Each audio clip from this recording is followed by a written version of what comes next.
Alright guys, what's going on? My name is Fish and welcome to the Fish Tank.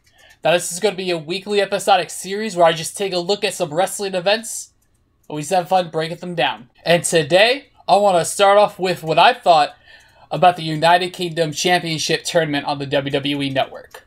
Now this isn't going to be a match-by-match breakdown, but rather I want to take a look at the tournament in whole, just what I think about it, and see what WWE can do to keep improving their content, their quality, and just their overall experience. Now, if I could use one word to describe what I thought about this tournament, it would be wow. There was some really good wrestling in this tournament. Now, some guys only had one match to get their character, their match style, and who they are over with the rest of the fans who might not know who they were going into this event, but just about every person came out looking like a star.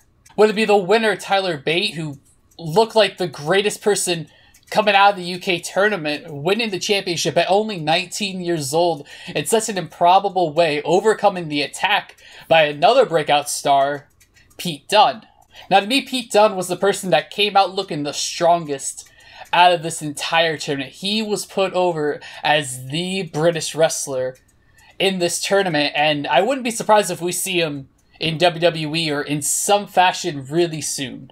Now obviously there are a lot of other guys who came out looking strong in this. Mark Andrews came out looking really good. Wolfgang came out as a surprise victory over Trent Sevens and really held his own throughout the rest of the tournament. Or Jordan Devlin coming out looking like a very strong heel, even though he looked a little bit too much like Finn Balor for me, with that kick on Danny Burch where he cut his head open, and then the super kick after the match. Just everyone in this tournament felt like a star. Now, you know, to me, this reminds me a lot about the Cruiserweight Classic that happened a couple of months ago, and obviously there's some differences. The United Kingdom tournament only lasted 2 days when the Cruiserweight Classic lasted 10 weeks. But the point of it was the same. Each person came out looking stronger than they did coming into the tournament. In the Cruiserweight Classic, there were people who I had no idea who they were going into the tournament, who I absolutely fell in love with coming out of the tournament. People like TJ Perkins, Kota Ibushi, Zack Sabre Jr., Drew Gulak, Tony Nese, you name it. There's so many people in that tournament.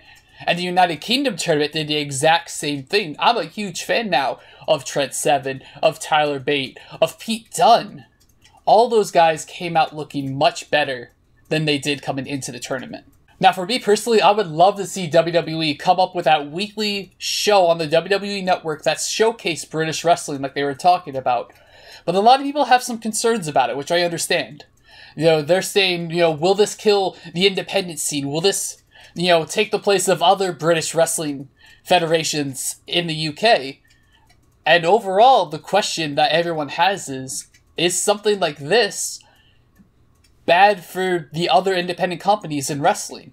I say no, it's not going to hurt the independent wrestling scene. In fact, I think it's just going to make it that much stronger. Now, allow me to use this analogy for you. Think about collegiate sports. You have basketball, you have football, you have baseball, all these sports who the athletes only stay there 1 to 3 years depending on the sport. And then eventually they go into the professional rankings. That doesn't mean that collegiate sports are dying, not at all.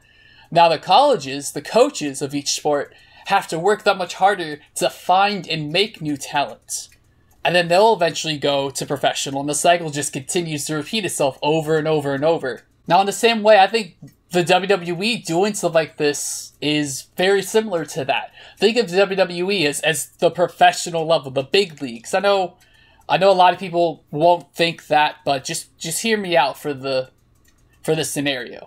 Now, if these smaller independent wrestling companies, your Progress, your UK Rev Pro, your What Culture Pro Wrestling, ICW, you name it, if they're these smaller collegiate levels and their stars keep going to the WWE, that forces them to build and produce more local talent. And if that's the case, that's giving very smaller guys just starting off an opportunity to get to the next level, get to that collegiate level, show what they have on the independent circuit, while these really great wrestlers who have been wrestling for 5, 10, 15 years can finally get a shot in the WWE on the big stage of professional wrestling.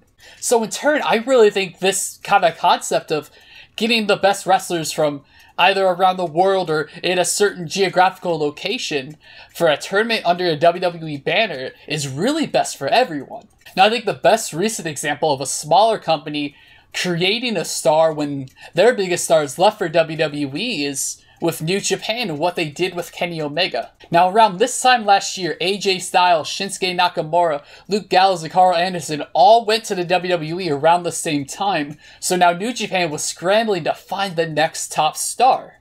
So right before AJ Styles left to ride him out of the company, Kenny Omega and the Young Bucks turned on AJ Styles, making Omega the leader of the Bullet Club. Now think of the year that Omega has had ever since he became the leader of the Bullet Club.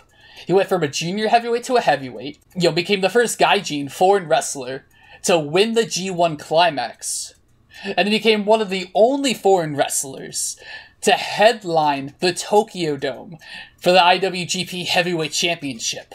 And then, of course, in that match, he put on, with Okada obviously, what some people are calling the greatest wrestling match of all time. Now, if you ask me, if AJ Styles and Shinsuke Nakamura never went to the WWE, Kenny Omega doesn't become the megastar he is today. Now, I'm certainly not taking away from Kenny Omega. He was a great wrestler before Nakamura and Styles left. He had a ton of match-of-the-year quality matches with people like Kota Ibushi. But he went, after Styles left, from one of the top guys in the company to the top guy in the company. And now everyone is talking about him right now. And all in all, a lot of these guys coming out of the United Kingdom Championship Tournament really became stars. Again, Tyler Bate, Pete Dunne, Wolfgang, Trent Seven, Joseph Connors, Mark Andrews, you name it.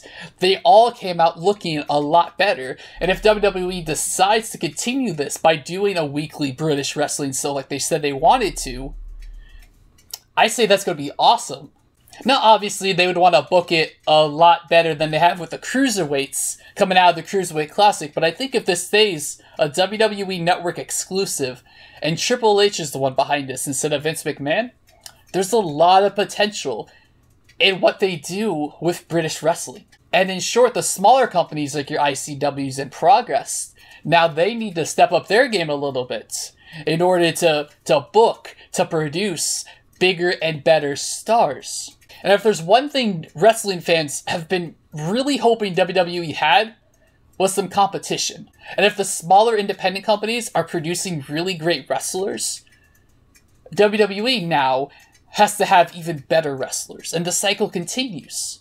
So in my book, this entire tournament was a big 2 thumbs up. It was an absolute success, and hopefully WWE keeps producing stuff like this, whether it be the British Wrestling TV show, whether it be more tournaments, hopefully something like this, the Cruiserweight Classic, and maybe even something with women and tag teams can be an annual thing that WWE fans can now look at all these professional wrestlers from all around the world, from all these different promotions, get them behind the WWE banner, and see what professional wrestling is all about. So with all that said, I personally think it is a great time to be a fan of pro wrestling. There's so much great wrestling out there, and it's so easy to find all of it too.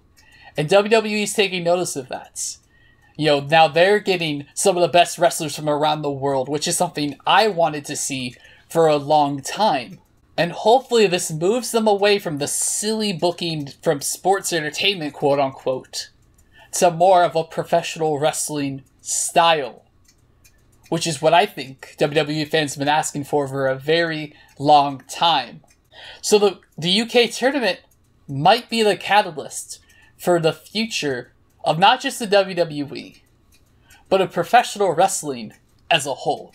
What did you guys think about the United Kingdom tournament? Go ahead and leave your comments down below. Don't forget to thumbs up this video, and let me know what kind of tournaments you want to see. Maybe it's a Japanese tournament. I've heard, people say they want a Canadian tournament. Maybe even a Lucha Libre Mexican tournament. Or maybe a women's, a tag team tournament, like I already said. There's so many opportunities for great tournament-style wrestling that the WWE would be crazy seeing the success of the United Kingdom tournament and the Cruiserweight Classic not to continue to produce tournaments like this. Thank you guys so much for watching. Again, hit that subscribe button for great, awesome content from me, hit that thumbs up button, and I'll see you guys next time.